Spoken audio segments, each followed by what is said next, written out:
열왕기상 1장 1절서부터 10절 말씀입니다. 다윗 왕이 나이가 많아 늙으니 이불을 덮어도 따뜻하지 아니한지라.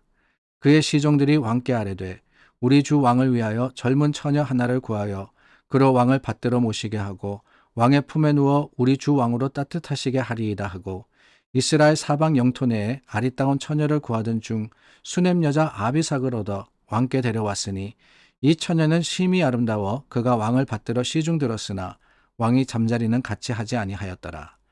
그때 학깃의 아들 아도니아가 스스로 높여서 이르기를 내가 왕이 되리라 하고 자기를 위하여 병거와 기병과 호위병 50명을 준비하니 그는 압살롬 다음에 태어난 자요 용모가 심히 준수한 자라.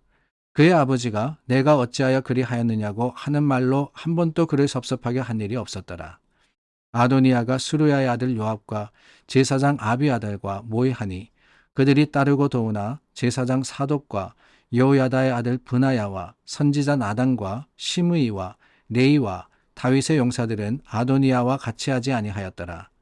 아도니아가 에느로겔 근방 소엘렙 바위 곁에서 양과 소와 살찐 송아지를 잡고 왕자 곧 자기의 모든 동생과 왕의 신하된 유다 모든 사람을 다 청하였으나 선지자 나단과 브나야와 용사들과 자기 동생 솔로몬은 청하지 아니하였더라. 9월의 첫날입니다. 여름이 벌써 다 지나가고 있습니다. 이날에도 여러분들 다시 열심을 내서 하나님의 말씀을 가까이 하시고 주님의 뜻대로 행하시기를 간절히 축원합니다. 오늘부터 저희가 열왕기 상의 말씀을 나누게 됩니다.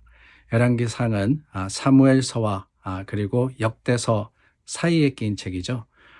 우리가 나누었습니다. 성경 공부하신 분들은 기억하실 거예요.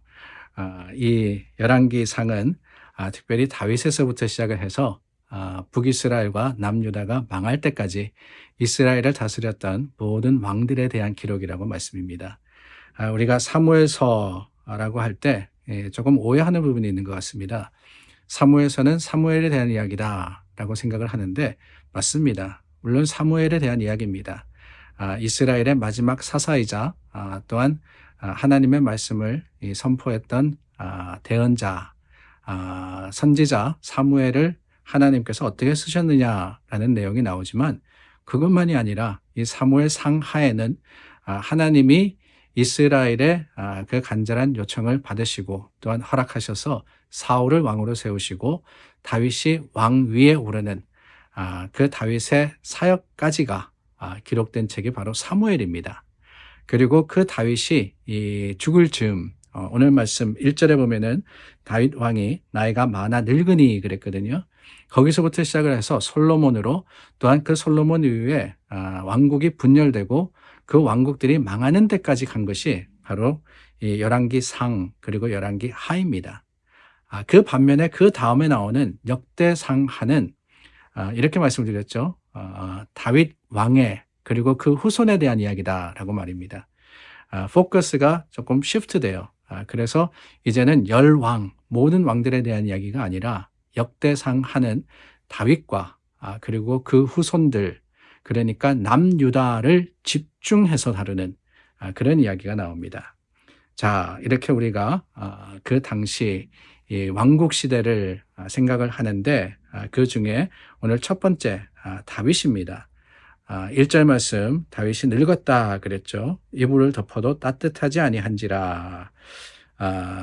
참 인생의 마지막이 가까이 왔다라고 하는 겁니다.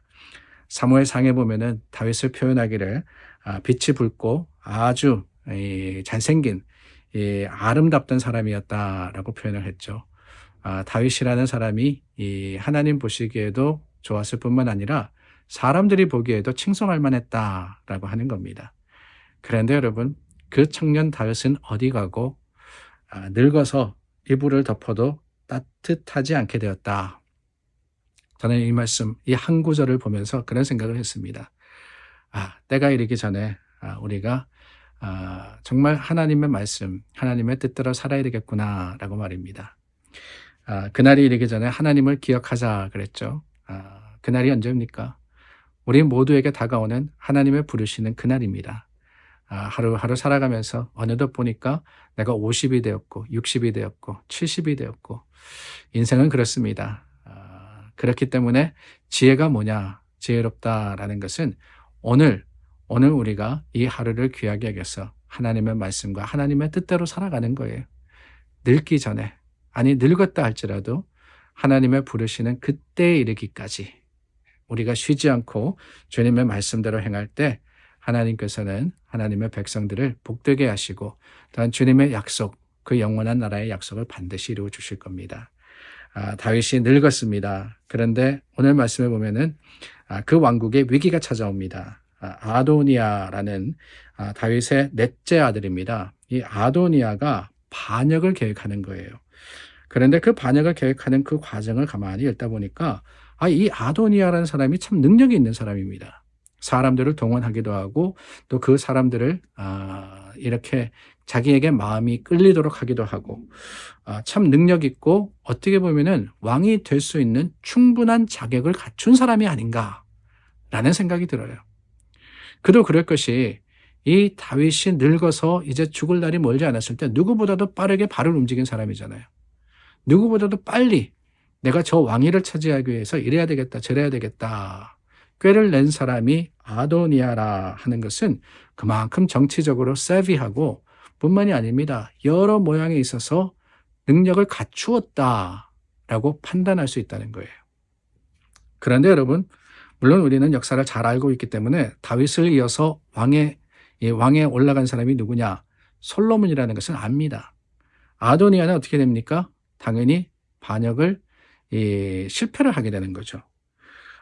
그렇다면은 그 사실을 보면서 우리가 어떤 교훈을 깨달아야 되느냐? 다른 게 아닙니다.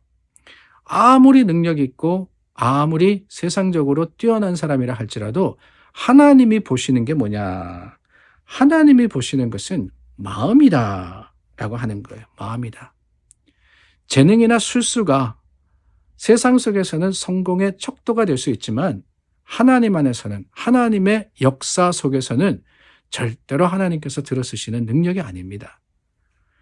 오히려 하나님은 무엇이 옳으냐라는 것을 가지고 판단하시고 그 옳은 것을 이루어 가시는 분이세요.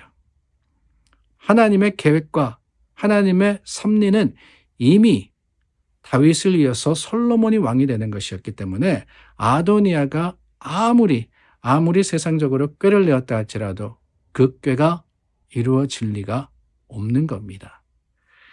그렇다면 여러분, 오늘 우리가 깨달을 것은 다름이 아니죠.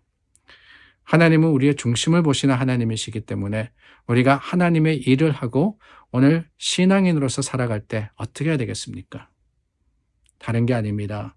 세상의 논리와 세상의 방법이 아닌 하나님의 뜻과 하나님의 말씀으로 살아야 주님께서 귀하게 여기시고 하나님이 우리 가운데 또한 우리를 통해서 역사하시지 않으시겠습니까? 세상이 아무리 무엇을 이루려 할지라도 하나님이 허락하시지 않으면 되지 않습니다. 우리가 아무리 어떤 방법을 동원한다 할지라도 하나님께서 뜻하시지 않으면 되지 않기 때문에 우리는 어떻게 되느냐? 오히려 마음과 생각을 주님께 드려서 하나님의 뜻대로 행하며 주님의 뜻이 이루어지기를 오늘 구하며 또한 주님께 쓰임 받아야 하는 거예요. 그런 하루가 될 수 있기를 간절히 소망합니다. 기도하겠습니다. 참 좋으신 하나님, 주님의 뜻과 하나님의 계획을 헤아려 알고 행하는 자들이 되게 하여 주시옵소서. 예수님 이름으로 기도드립니다. 아멘. 9월을 시작하며 그러기를 원합니다. 하나님께서 이 한 달 동안 나를 통해서 이루실 일이 무엇인가? 하나님의 뜻을 구하고 또한 주님께 진실한 마음을 드리는 저와 여러분들이 될 수 있기를 바랍니다. 기도하겠습니다.